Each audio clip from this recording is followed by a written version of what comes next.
Assalamualaikum warahmatullahi wabarakatuh. Perkenalkan sebelumnya, kami dari kelas I2, kelompok 26, dengan saya Usman, dengan NIM 187231016, dan teman saya.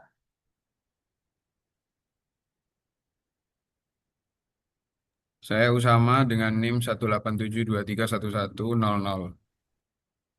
Kami ingin mempresentasikan proyek UAS kami, yaitu prediksi penyakit kardiovaskular dengan KPSO SVM.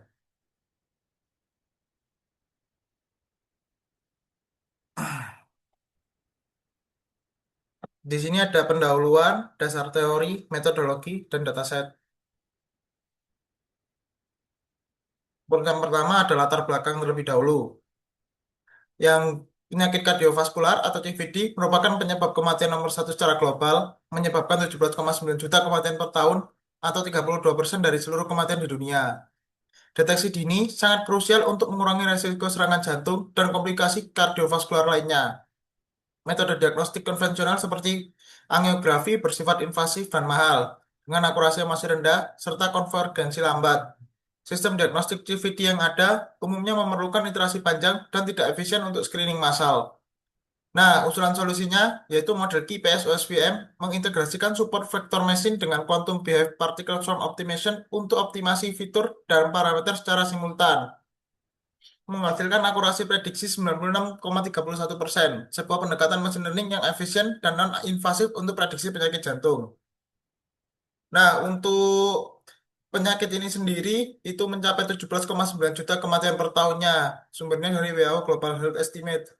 Kemudian dari semua kematian global itu 32% dan penyebab kematian global nomor satu untuk penyakit kardiovaskular.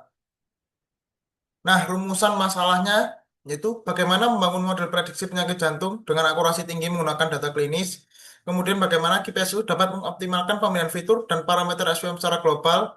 Kemudian seberapa efektif KPSU SPM dibandingkan model klasifikasi state of the art lainnya. Nah, tujuan penelitiannya sendiri yaitu membangun model KPSU SPM untuk prediksi penyakit jantung dengan akurasi 9, lebih dari sama dengan 96%. Kemudian mengoptimalkan fitur dan parameter SVM menggunakan mekanika kuantum KPSU secara otomatis. Kemudian menghasilkan evaluasi komprehensif menggunakan 10 factors validation untuk estimasi performa yang robust. Kemudian dasar teorinya SVM sendiri yaitu algoritma supervised learning yang menemukan hyperplan optimal untuk memisahkan kelas data dengan margin maksimum. Dikembangkan dikembangkan oleh Cortez dan Fagni pada tahun 1995, SVM sangat efektif untuk data berdimensi tinggi. Pada data nonlinear, kernel trig memetakan data ke dimensi lebih tinggi sehingga dapat dipisahkan secara linear. Kemudian ini adalah fungsi kernelnya. Kemudian lanjut ke QPSO, Quantum Behavior PSO, adalah pengembangan PSO klasik menggunakan prinsip mekanika kuantum. Partikel bergerak berdasarkan wave function tanpa parameter kecepatan. Eksplorasi ruang solusi lebih luas dengan konvergensi lebih cepat dan jaminan konvergensi global.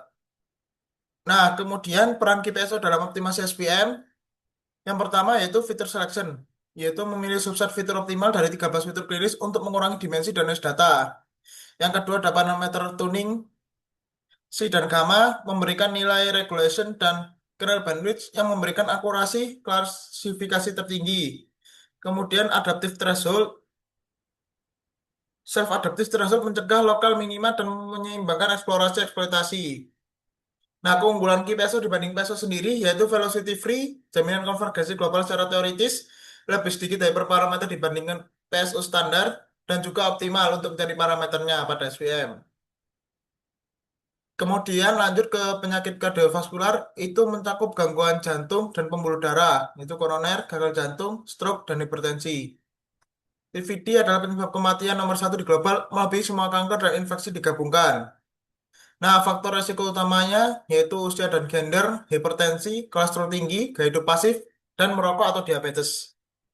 Kemudian metodologi penelitiannya, yang pertama yaitu pengumpulan data yang menggunakan dataset Cleveland Heart Disease Dataset, kemudian ada pra pemrosesan yaitu transformasi nominal menjadi numerik, normalisasi min-max, penanganan missing values.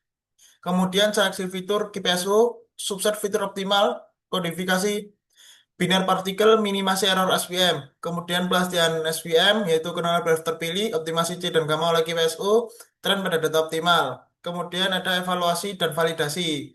10 volt cross validation akurasi, sensitivity, kemudian spesifikasi F1 score. Nah, kemudian ini adalah arsitektur model KPS SPM-nya. Yang fase satu ada pra-proses, yaitu data cleaning dan imputation, one hot encoding, min-max fitur scaling, kemudian trend test 80/20 split. Kemudian ada fase 2 optimasi KPSO, yaitu inisialisasi populasi partikel, evaluasi fitness akurasi SPM, added posisi kuantum, Levi iterasi hingga konvergen. Kemudian fase 3 ada SVM klasifikasi, yaitu fitur optimal SVM input, kernel RBF dengan C dan gamma, prediksi tabel 0 atau 1, prediksi label 0 atau 1, kemudian output probabilitas dan kelas. Kemudian hasil targetnya akurasinya 96,31%, sensitivity 96,13%, specificity 93,56%, precision 94,23%, dan F1 score-nya 0,95. Kemudian ini adalah datasetnya yang terdapat 303 total pasien, 14 fitur atribut, 2 kelas target, kemudian kelas yang sakit ada 164, sedangkan kelas yang sehat ada 139. Kemudian ini adalah deskripsi datasetnya. Kemudian ini adalah rencana evaluasi modelnya. Nah, jadi untuk tampilan webnya seperti ini, mungkin bisa dilanjutkan oleh teman saya.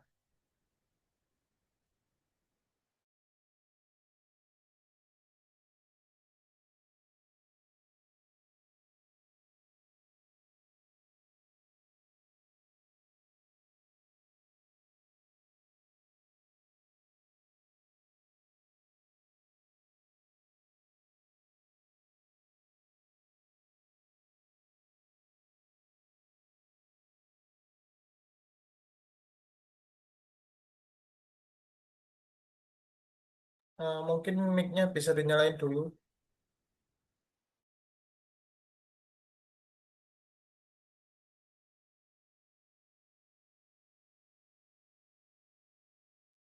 Tes, tes.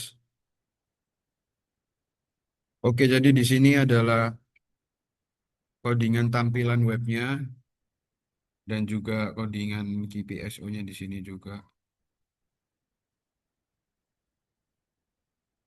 Ini codingan GPSO-nya. Kemudian ini datasetnya. Kemudian ini evaluate, dan evaluate. Ini objeknya, prediknya di sini. Ini pre-processing. Ini GPSO-nya. Kemudian ini train modelnya.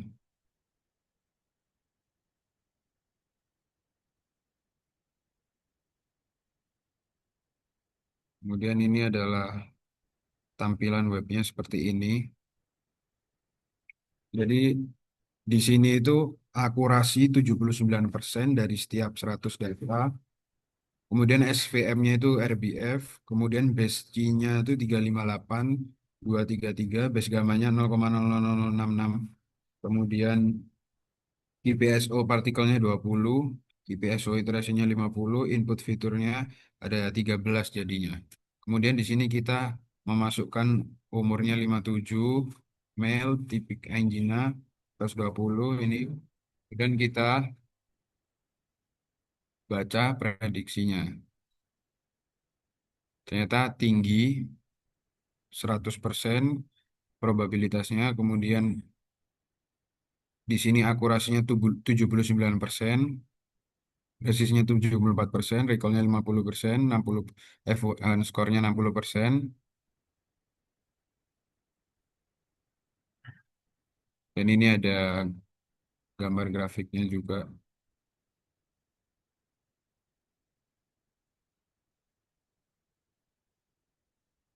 Oke, mungkin itu penjelasan tampilan web dan codingannya juga. Kembali ke Usman. Oke, sekian presentasi dari kami. Mohon maaf apabila ada kesalahan atau kekurangan. Sekian, terima kasih. Assalamualaikum warahmatullahi wabarakatuh.